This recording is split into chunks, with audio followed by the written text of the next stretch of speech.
पन्नगे च सुरेन्द्रे च कौशिके पादसंस्पृशि निर्विशेषमनस्काय श्रीवीर स्वामिने नमः। आराध्य देव के श्री चरणों में वंदन। श्रवण महावीर पुस्तक का स्वाध्याय, और आज हम 7वां सेशन और इसमें हम 8वां लेसन शुरू कर रहे हैं, 8वां चैप्टर, क्या मैं चक्रवर्ती नहीं हूं। बिफोर आई स्टार्ट, मैं ये जरूर कहना चाहूंगा, अगर कोई भी जिज्ञासा हो तो आप पूछ सकते हैं। मतलब अब तक जो पास्ट क्लासेज रही है, मैं प्रारंभ में इसलिए पूछ लेता हूं कि कई बार ऐसा हो सकता है समय पूरा हो जाए, किसी की जिज्ञासाएं अनुत्तरित रह जाए या पूछी ही न गई हो, तो एक अवसर, और फिर क्लास के बाद जब हम पढ़ते हैं, स्वाध्याय करते हैं, तो पुनः कोई जिज्ञासा भी आ सकती है। तो इस अपेक्षा से एक प्रोविजन रखा गया है कि प्रारंभ में हम पास्ट क्लासेज की कोई पेंडिंग जिज्ञासा हो तो उसे कवर कर ले। तो हालांकि कोई जिज्ञासा नहीं है तो हम आगे बढ़ते हैं। 8वां चैप्टर, चंद्रकला जी बोथरा, अपने हैंड रेज किया।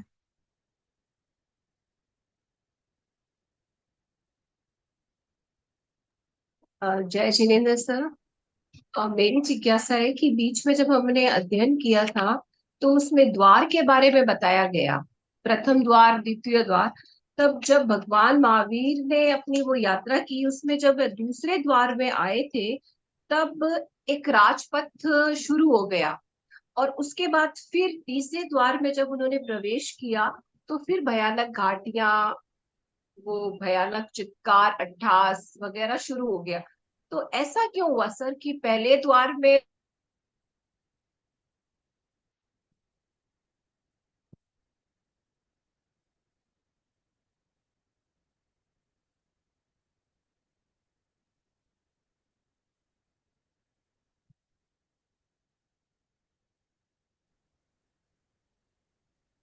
आपकी आवाज बीच में चली गई थी, शायद मेरा इंटरनेट अनस्टेबल था, तो एक बार फिर से।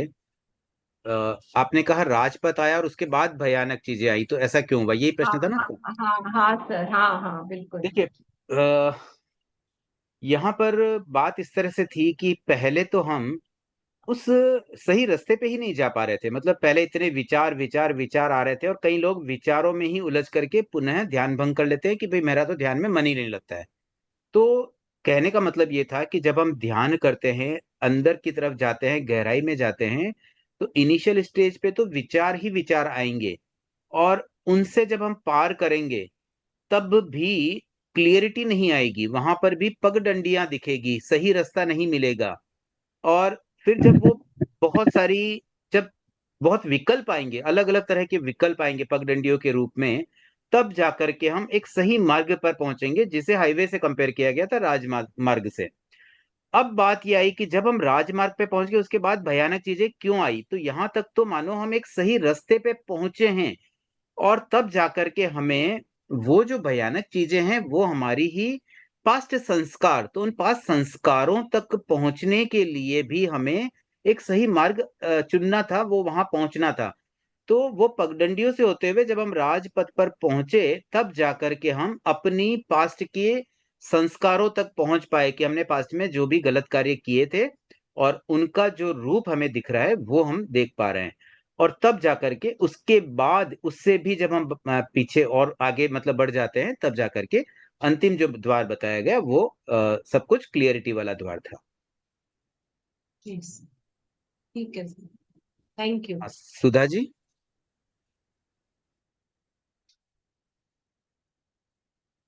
सुधा जी, आप म्यूट हैं। हाँ, जय जिनेन्द्र सर। मेरी एक जिज्ञासा है कि अपन जैसे बोलते हैं तीर्थंकर कभी श्रावक नहीं होता है, तो जब वो 2 साल गृहस्थ में रहे तो रात्रि भोजन का भी त्याग था, ब्रह्मचर्य का त्याग था, भले वो एक व्रत भी लो तो श्रावक की गिनती में आ जाते हैं। तो ये किस अपेक्षा से अपन उनको कह सकते हैं? देखिए, ये जिस समय हमने ये पढ़ा था ना, तब भी मैंने ये बात कही थी, उन्होंने कभी त्याग नहीं लिया। त्याग लेंगे तो संवर होगा। उन्होंने वैसा किया, उन्होंने रात्रि में भोजन नहीं किया। मतलब रात्रि भोजन का पालन करना और उसका त्याग करना दो अलग अलग बातें हैं। जैसे अगर हम अच्छा। 1 घंटे से चुपचाप बैठे, हमने कुछ बोला नहीं, तो नहीं बोला मतलब हमने उस प्रवृत्ति का निषेध किया।